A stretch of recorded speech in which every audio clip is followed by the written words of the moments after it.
इकाई 5। अब इसमें मैथिली शरण गुप्त की कविताएं हैं। इसमें 2 कविताएं हैं इनकी, भारत भारती और साकेत।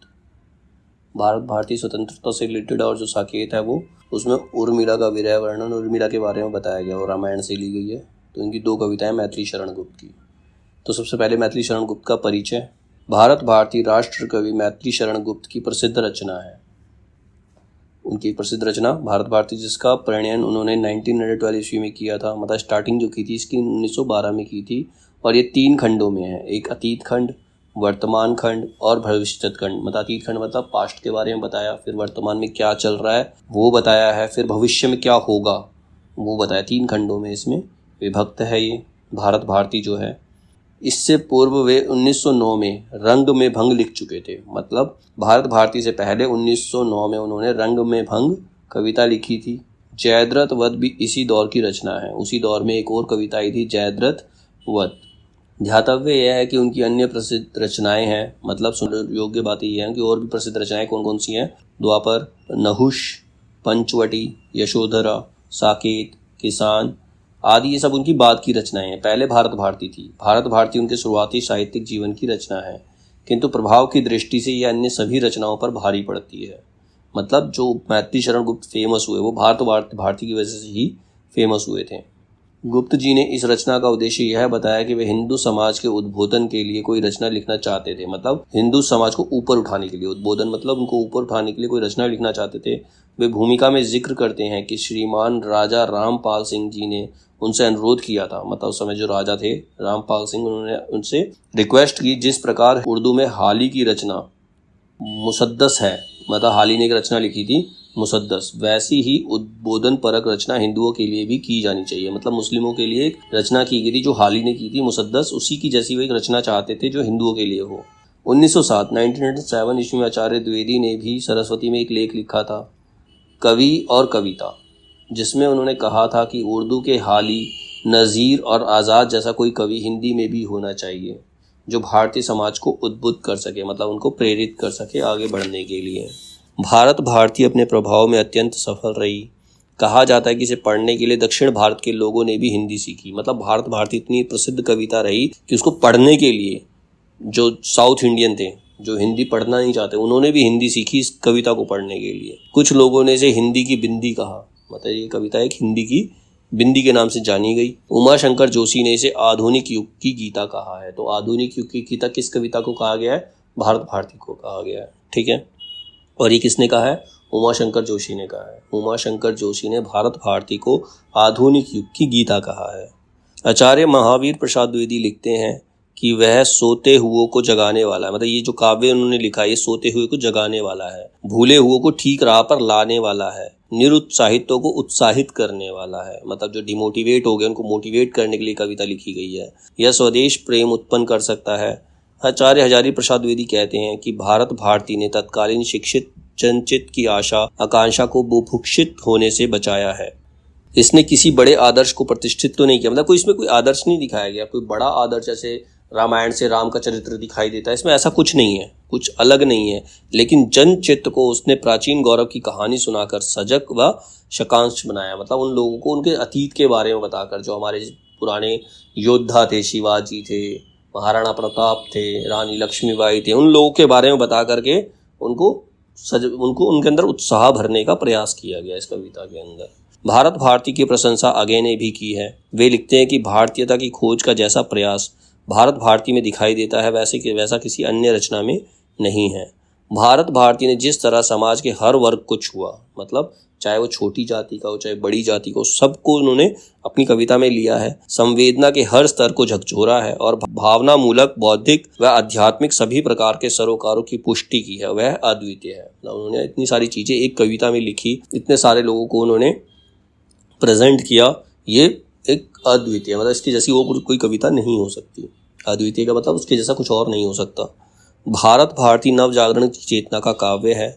विचारकों में विवाद है कि इसमें सुनाई पड़ने वाला स्वर नव जागरण का है। मतलब नव जागरण मतलब आने वाले समय के लिए जाग जाओ, अपना भविष्य अच्छा बनाना है तो तुम्हें जागना पड़ेगा, या पुनर्जागरण का। इसको नव जागरण भी कह सकते हैं और पुनर्जागरण भी कह सकते हैं। इसके लेखन के समय तक नव जागरण अपने चरम स्तर पर पहुंचने लगा था। राजा राम मोहन राय, महादेव गोविंद रानाडे, स्वामी दयानंद सरस्वती, स्वामी विवेकानंद जैसे समाज सुधारक अपने अपने नजरिए से नव जागरण की धारणा प्रस्तुत कर चुके थे। मतलब इन लोगों ने बहुत सारे प्रयास किए थे।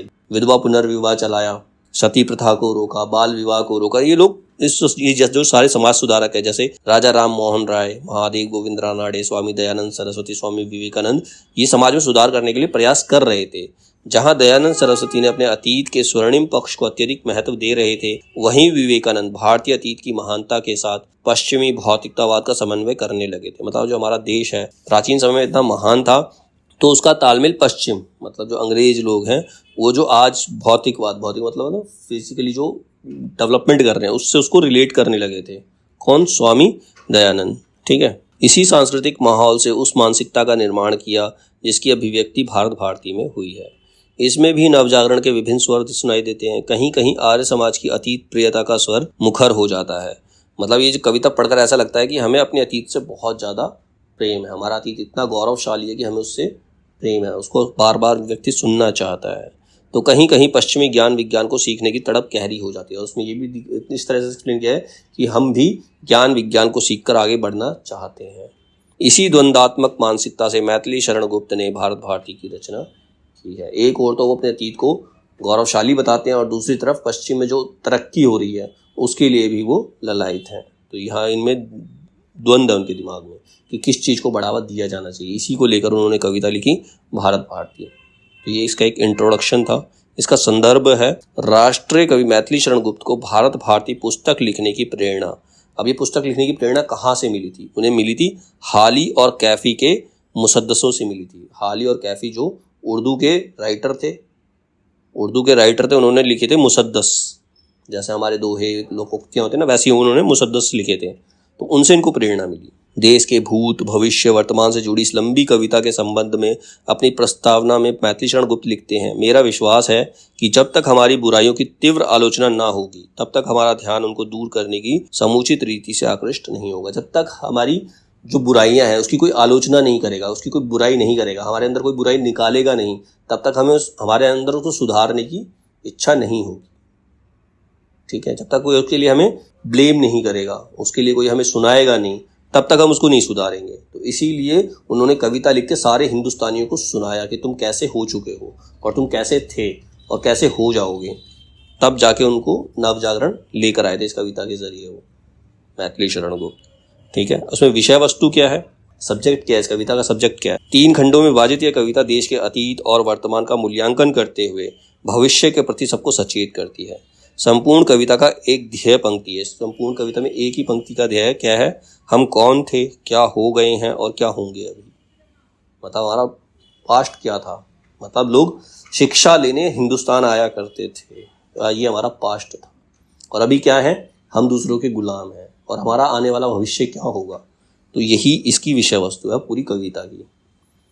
इसी के द्वारा संपूर्ण कविता की अभिव्यक्ति हुई है। अतीत खंड में देश का गौरव गान है जिसमें भारतवर्ष की श्रेष्ठता, हमारा उद्भव, हमारे पूर्वज, हमारे आदर्श, आर्य स्त्रियां, हमारी सभ्यता, हमारी विद्या बुद्धि, साहित्य, वेद, उपनिषद, ग्रंथ, दर्शन, धर्मशास्त्र, नीति, ज्योतिष, अंक गणित, रेखा गणित, भाषा व्याकरण, कवि और काव्य, कला, कौशल, शिल्प, चित्रकारी, संगीत, गुरुकुल आदि का यशगान हुआ है। जीरो की खोज भारत में हुई थी ना, गाना सुना होगा उसका, वो पूरा ऊपर पश्चिम में गाना है कि जो जीरो है वो भारत ने दिया था। ठीक है। तो अंक गणित भी भारत से ही शुरू हुआ। तो ये हमारा पास्ट था, उसके बारे में सब चीज़ों के बारे में बताया उन्होंने। भारत भारती नवजागरण के उद्बोधन का काव्य है। इसमें मूल चिंता यही व्यक्त हुई है कि जिस भारत का अतीत इतना गौरवपूर्ण है वही आज इतना दुर्दशाग्रस्त क्यों है। जिसका इतिहास इतना गौरवपूर्ण है, इतने अच्छे अच्छे लोग हुए, हर चीज़ की यहाँ स्थापना हुई, हर चीज़ की यहाँ खोज हुई है, फिर भी हमारा देश इतना पीछे क्यों है। जिस प्रकार भारत दुर्दशा में गौरव में अतीत की पृष्ठभूमि पर त्रासद वर्तमान का कंट्रास्ट दिखाया गया है। भारत दुर्दशा में यही दिखाया गया है ना कि हमारी ऐसी दुर्दशा होगी, लास्ट में वो आत्महत्या तक कर लेता है। वैसा ही दुख भारत भारती का लेखक महसूस करता है। कई लोग कंफ्यूज हो जाते हैं भारत भारती और भारत दुर्दशा के बीच में, दोनों अलग अलग है। ठीक है। इस उद्बोधन काव्य की संवेदना आदि सिर्फ 2 पंक्तियों में व्यक्त करनी हो तो वह कौन सी 2 पंक्तियां हैं? हम कौन थे, क्या हो गए हैं, क्या होंगे अभी, आओ विचारे आज मिलकर ये समस्याएं सभी। ये 2 लाइनों में हम इस पूरी कविता का सार बता सकते। वर्तमान खंड में देश की वर्तमान बदहाल दशा की चर्चा है। कवि स्वयं लिखता है, जिस लेखनी ने है लिखा उत्कर्ष भारतवर्ष का, लिखने चली अब हाल वह उसके अमित अपकर्ष का। मतलब हमारा इतिहास जिस लेखनी ने लिखा है वो आज हमारा बुरा समय भी वही लेखनी लिख रही है। मतलब जिन्होंने हमारे इतिहास को इतना गौरवमय इतिहास लिखा जिस कलम से, उसी कलम से हमारा पतन भी लिखा जाएगा। वर्तमान खंड के अंतर्गत देश की बदहाल व्यवस्था में कृषि, कृषक, नर नारी तो पिस ही रहे हैं, गोवध जैसे कुकर्म भी हो रहे हैं। मतलब गायों को भी मारा जा रहा है, लोग बेमौत मर रहे हैं, व्यापार अंग्रेजों ने नष्ट कर दिया है और रईसों को देश की कोई चिंता है नहीं। इसके लिए लाइन क्या लिखी, तुम मर रहे हो तो मरो, तुमसे हमें क्या काम है, हमको किसी की क्या पड़ी है, नाम है धन धाम है। ये अमीरों के लिए रईसों के लिए लाइन, उनको हमसे कोई मतलब नहीं है, गरीबों से। वो उनके लिए क्या लाइन है, तुम मर रहे हो तो मरो, तुमसे हमें क्या काम है, हमको किसी की क्या पड़ी है, नाम है धन धाम है। हमारे पास नाम भी है, धन भी है, घर भी है, तो हमें गरीब लोगों से क्या लेना देना है। ठीक है। रईसों के पुत्र तीतर लड़ाते हैं और व्यर्थ के झगड़े मोल लेते हैं। कवि शिक्षा की अव्यवस्था से भी शुद्ध है। मतलब रईसों के पुत्र जो तीतर लड़ाते हैं, मतलब लोगों को आपस में भिड़वा रहे हैं वो, और खुद मजे ले रहे हैं। ठीक है, अपने एंटरटेनमेंट के लिए लोगों को लड़वा रहे हैं। कौन, रईसों के बीच बच्चे, उनका पैसा है, पैसा फेंकते हैं, दूसरों को लड़वा देते हैं। ठीक है। वो जो वर्तमान शिक्षा है उसकी अव्यवस्था से भी इतना शुद्ध उसने ये लाइनें लिखी हैं, बिकने लगी विद्या यहाँ अब, शक्ति हो तो क्रय करो, यदि शुल्क आदि ना दे सको तो मूर्ख रहकर ही मरो।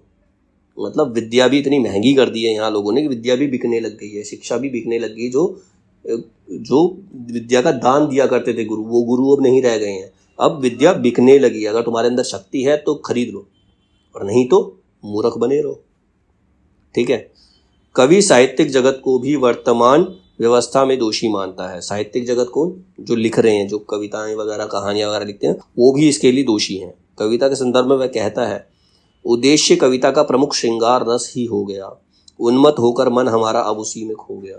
मतलब कविताएं जो लेख लिखे जा रहे हैं वो राजा महाराजाओं की प्रशंसाओं में लिखे जा रहे हैं, उनके लिए रस भर श्रृंगार रस वाली कविताएं लिखी जा रही है, उनके एंटरटेनमेंट के लिए कविताएं लिखी जा रही है। समाज का आईना कोई दिखाना नहीं चाहता। ठीक है, हम उसी में खो गए हैं। तो ये उन्होंने साहित्य पे भी प्रश्न उठाया है। कवि धर्म की अव्यवस्था और उसे चलाने वाले पंडों से असंतुष्ट हैं। कवि पंडों को लताड़ लगाता है। पंडे कौन, जो तीर्थ पे पूजा पाठ वगैरह कराते हैं उनको पंडे कहते हैं। अगर कभी बनारस घाट पे हरिद्वार जाओ तो वहाँ बहुत सारे पंडे मिलते हैं जो पूजा पाठ वगैरह कराते हैं। तो उनके लिए भी वो लाइन लिखी उन्होंने, वे तीर्थ पंडे हैं जिन्होंने स्वर्ग का ठेका लिया है, निंद कर्म ना ऐसा हो जो उनका ना किया। मतलब वो ऐसे हैं, वो पंडे ऐसे हो गए, उन्होंने स्वर्ग का ठेका ले रखा, पूजा पाठ करा के स्वर्ग भेजते हैं लोगों को, और ऐसा कोई कुकर्म नहीं है जो उन्होंने ना किया हो।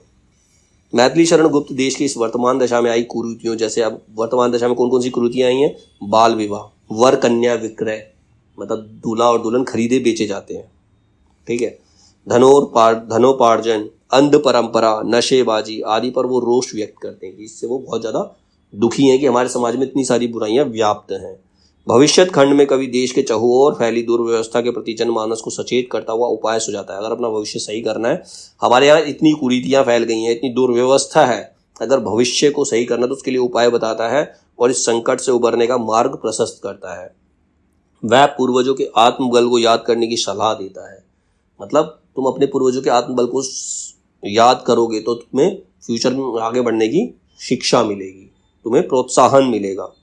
क्या लिखता है वो, किस भांति जीना चाहिए, किस भांति मरना चाहिए, सो सब हमें निज पूर्वजों से याद करना चाहिए। मतलब कैसे जीना चाहिए, कैसे मरना चाहिए, ये हमें अपने पूर्वजों से सीखना चाहिए। अपने पूर्वजों से हमें ये सीखना चाहिए। जैसे हमारे शिवाजी महाराज पत्थरों में मतलब पहाड़ों में घूमते रहे जब तक कि उन्होंने हराया नहीं। ठीक है, पहाड़ों की उन्होंने मिट्टी तक खाई, घास की रोटी खाई उन्होंने। महाराणा प्रताप ने जो अपने शासन से निष्कासित होकर कई दिनों तक भटकते रहे। तो उसी प्रकार हमें उनको याद करके हमें सीखना चाहिए कि हमें अपने गौरव को दांव पर नहीं लगाना चाहिए, हमें अपने सम्मान के लिए लड़ते हुए आगे बढ़ना चाहिए, हमें उनसे ये सीख लेनी चाहिए।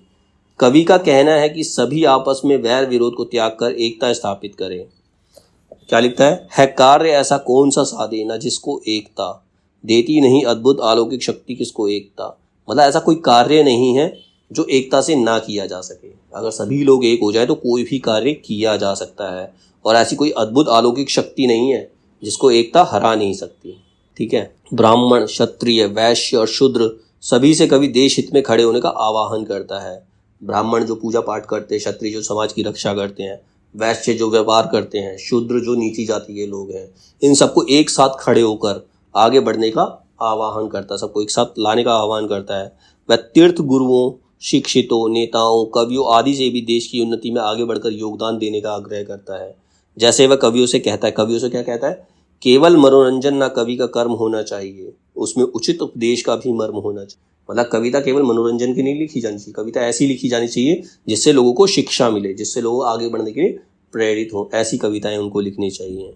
अंत में कवि लोगों में आशा का संचार करता हुआ प्रभु से प्रार्थना करता है कि हमारी आर्य भूमि पुनः कार्य भूमि बने एवं अपनी पुरानी महानता की महत्ता को प्राप्त करे। तो ये पूरी कविता का सारांश है। पूरी कविता में कवि ने क्या बताया भारत भारती में। अब उसमें भारत भारती की लाइनें दिख रखी हैं, वो हम नेक्स्ट वीडियो में करते हैं।